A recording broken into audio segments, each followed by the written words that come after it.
Vamos lá? Capítulo de hoje é o capítulo 38. Este é um capítulo que começa a fala de Deus, não é? O Senhor convence a Jó da sua ignorância. Ele não conhece tudo a respeito de Deus. Então esses pedidos, Senhor, fala comigo. Senhor, senta aqui no banco dos réus. O que está acontecendo comigo? O Senhor tem que me dar uma resposta, o Senhor tem que falar. Ele vai para um outro lado. Nenhum dos três amigos e também do Eliú conseguiram fazer Jó pensar no que estava acontecendo. Não abraçaram a Jó, não foram corteses com Jó, perderam a paciência com Jó, fizeram apelos, é verdade, mas esse Eliú, por último, também foi muito duro. Esta parte agora trata-se da conversa de Deus com Jó. Então Deus veio para falar com Jó, não foi isso que ele pediu? Ele veio, só que não foi na hora que Jó pediu, foi depois. Então é um clímax literário. Aqui é a poesia ainda, né? A poesia quebra só depois do 42, verso 6. Aí no 7 já é prosa, né? Contando a história final de Jó e o que aconteceu depois de tudo isso daí. Mas Deus agora se apresenta e fala com ele. E ele se apresenta através de perguntas. Essas perguntas são muito interessantes, porque elas não são duras, elas não exigem que Jó responda as perguntas, são perguntas retóricas para que Jó mais pense do que responda todas as coisas que Deus está falando aqui. Então, quem é esse que escurece os meus desígnios? Não é Deus falando, veio num redemoinho, num movimento, uma tempestade, e respondeu a Jó. Quem é esse que escurece os meus desígnios com palavras sem conhecimento? A primeira pergunta. São 68 perguntas. Cinge, pois, os lombos como homem, pois eu te perguntarei e tu me farás saber. Então, fique firme. Eu tenho muita coisa para falar com você. Então, vamos começar com perguntas. Então, uma já passou por aqui, né? Já vimos aí. Quem é esse e tal? A primeira pergunta. Onde estavas tu quando eu lançava? Eu não vou ler todas elas, lógico, né? Mas eu vou ler algumas coisas aqui interessantes. Onde estavas tu quando eu lançava os fundamentos da terra? Dize-mo se tens entendimento. Isso é quando ele estava fazendo a criação aqui da terra, né? Quem lhe pôs as medidas na terra, né? Se é que o sabes. Ele ia só fazer assim, menear a cabeça. Ou quem estendeu sobre ela o cordel? Cordel é aquele nível, né? É um peso no final para dar o prumo. Sobre que estão fundadas as suas bases? Ou quem lhe assentou a pedra angular? Quando as estrelas da alva juntas cantavam alegremente e jubilavam todos os filhos de Deus. Criação. Quem começou a fazer tudo isso? Quem? Jó responde. Jó, você estava lá? Você sabe me dizer alguma coisa? Então, nessa primeira parte aqui é como se fosse uma construção de uma casa. Então, Deus está se apresentando como o construtor da casa de Jó, onde ele iria morar, que é a criação. Então, quem isso? Quem é aquilo? Então, tem vários aqui. Aqui no capítulo seguinte, o 39, no 40 também, tem muito esse negócio aqui. Quem lhe, onde você estava, ou quem fez isso, ou quem tem vários, acaso você sabe isso, acaso aquilo, eu até anotei aqui, acaso, outro acaso, tens ideia onde está o caminho, tu sabes onde, quem, para quê, ou poderás tu, aqui, né? Ou poderás tu, acaso a chuva tem pai? E vai, podes levantar a tua voz? Ou ordenarás? Ou quem? Ou os odres? Quem pode enumerar? E vai, tem vários aqui. Ou saciarás? Quem? Essas eram as perguntas de Deus, para que ele pudesse entender que ele era criatura, ele sabia disso, que ele era criatura. Mas Deus aí o está fazendo pensar, porque é Ele quem está perguntando. É Deus quem está dando oportunidade para que ele possa ter um relacionamento com Ele. Não é? E acontecem coisas bacanas aqui. No capítulo 40 ele vai responder, mas por enquanto é Deus quem fala. Então, uma outra coisa que ele menciona, e sempre quando se fala sobre criação, não sobre criação, mas sobre o poder de Deus, a majestade, se fala sobre a água, sobre o mar, sobre chuva, não é? E ele diz assim, ou quem encerrou o mar com portas, quando irrompeu da madre? Quem?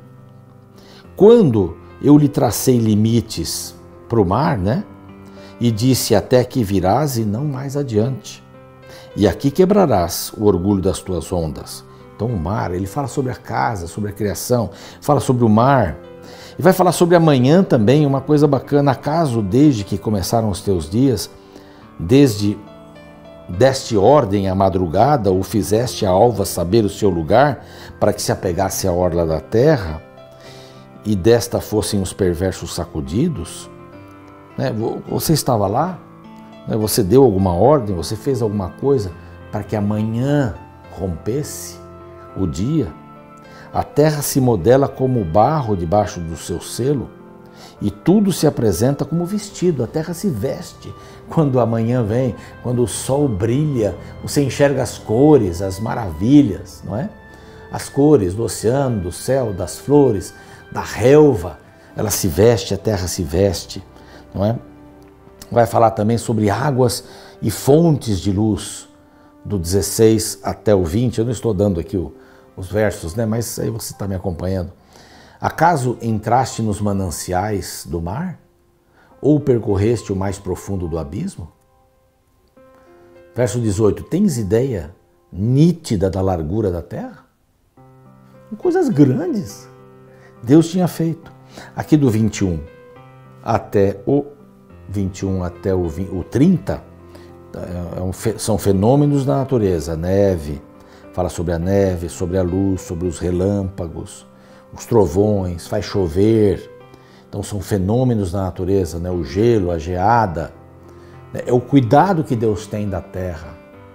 Do 31 até o 33, ele fala sobre as constelações celestes. Ou poderás tu atar as cadeias do sete estrelo, ou soltar os laços de Órion? Não dá, não vai atingir nunca. Ou fazes aparecer os signos do zodíaco? É bom falar isso aqui, porque signos são constelações, não é? E o zodíaco, na realidade, é esse caminho pelo qual o Sol persegue ou passa. Não é? Então, você que colocou esse caminho, fez aparecer, ou guiar a ursa menor, né, com seus filhos. Sabes tu as ordenanças do céu? Podes estabelecer a sua influência sobre a terra? Então, a lua, né? A posição da lua influencia a terra, as marés. Você pode fazer isso? Aí então fala sobre chuva. Não pode faltar chuva, né? Relâmpagos, chuva, nuvens, os odres do céu, né, que são as nuvens que Deus colocou por baixo delas. E aqui, para terminar o capítulo, então duas coisas são acrescentadas. Agora, animais, que vão entrar um pouco mais no capítulo 39. Então, se a gente poder dizer até que do 39 começa no 39 do 38, né? Mas caçarás porventura a presa para a leoa? Você vai dar comida para a leoa? Ou saciarás a fome do leãozinho? Deus está falando aqui do mecanismo, desse ecossistema. Os animais precisam se alimentar e eles são presas, né? Os animais precisam comer, eles precisam alimentar seus filhotes. Então Deus está perguntando, é você que vai fazer isso? Você que vai dar essas coisas, eu que faço. Deus colocou esse senso, esse instinto nos animais, e aí a gente fica pensando assim, puxa, mas eu vou acreditar na evolução?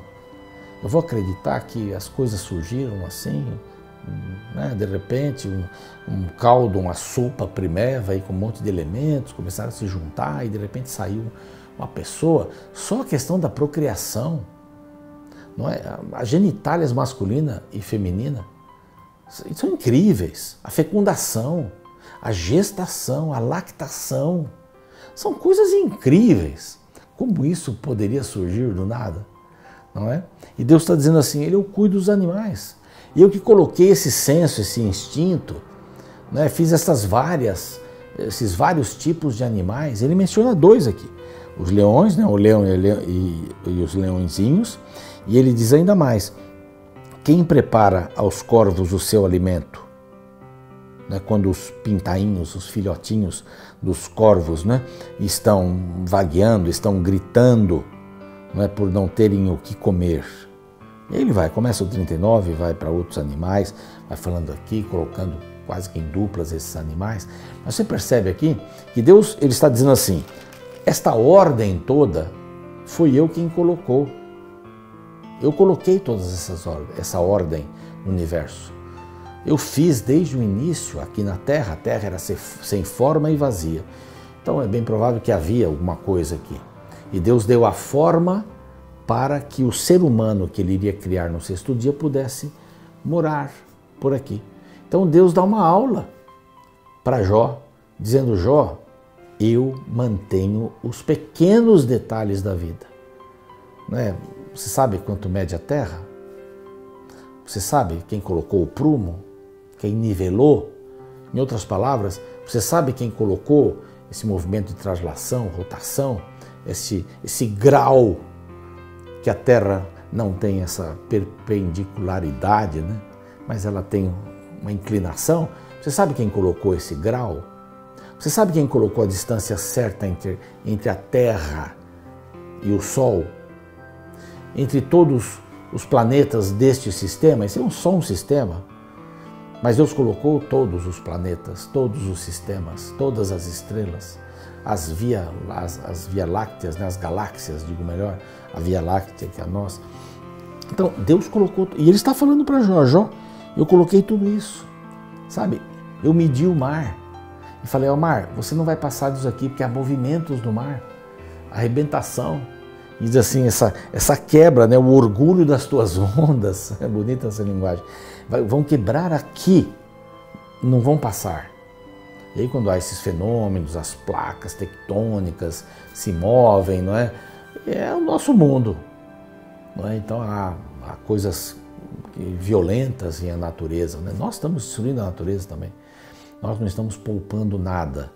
Nós não estamos descartando coisas nos lugares devidos, nós estamos misturando lixo, nós não cuidamos daquilo que jogamos fora, que pode ser até prejudicial, criar problemas de saúde, não guardamos as pilhas nos lugares certos, no descarte certo. Não é? Há uma série de coisas que estamos fazendo para piorar o mundo que a gente vive, né? A poluição, né? Poluição, as irritações, as alergias, todas vêm aí de um mau cuidado. Mas Deus aqui coloca esse mundo todo diante dele. As coisas grandes e as coisas pequenas. O simples fato de um corvo ser alimentado. Quem providencia isso? Deus criou esses ecossistemas todos. Que coisa maravilhosa, né? Então Deus começa a falar aqui com Jó. Não terminou. Amanhã ele vai falar sobre o 39. No capítulo 39 ele vai falar um pouco mais sobre animais. Vários animais. O 40 ele vai colocar 2 animais. Não é? Que é bem interessante. Aí temos o 41 e o 42 terminando essa nossa jornada pelo livro de Jó. Bem interessante, repetitivo, é verdade. Não é difícil às vezes da gente tirar uma lição ou outra, mas sempre a palavra de Deus tem um conjunto, um contexto. Esse contexto nos ajuda a entendermos quem é Deus. Vamos agora orar e pedir para este Deus maravilhoso guiar a nossa vida. Um Deus que cuida dos detalhes do mundo, que cuidou para criá-lo, que cuida, mantém e que acima de tudo deu a oportunidade da salvação para você e para mim. Vamos orar? Pai bondoso, entregamos mais uma vez o nosso coração. A gente precisa fazer isso todos os dias, para que o Senhor possa dirigir a nossa vida, assim como o Senhor dirige o universo. E as coisas não saem do lugar, a menos que nós, humanos, as tiremos. Mas o Senhor mantém tudo no devido lugar para que a vida possa continuar. Isso é lindo. O Senhor mantém os ecossistemas. Nós gostaríamos que o Senhor mantivesse também esta sistemática da salvação em Cristo Jesus, da justificação pela fé e dos elementos que compõem todo este cenário. Em nome de Jesus, amém.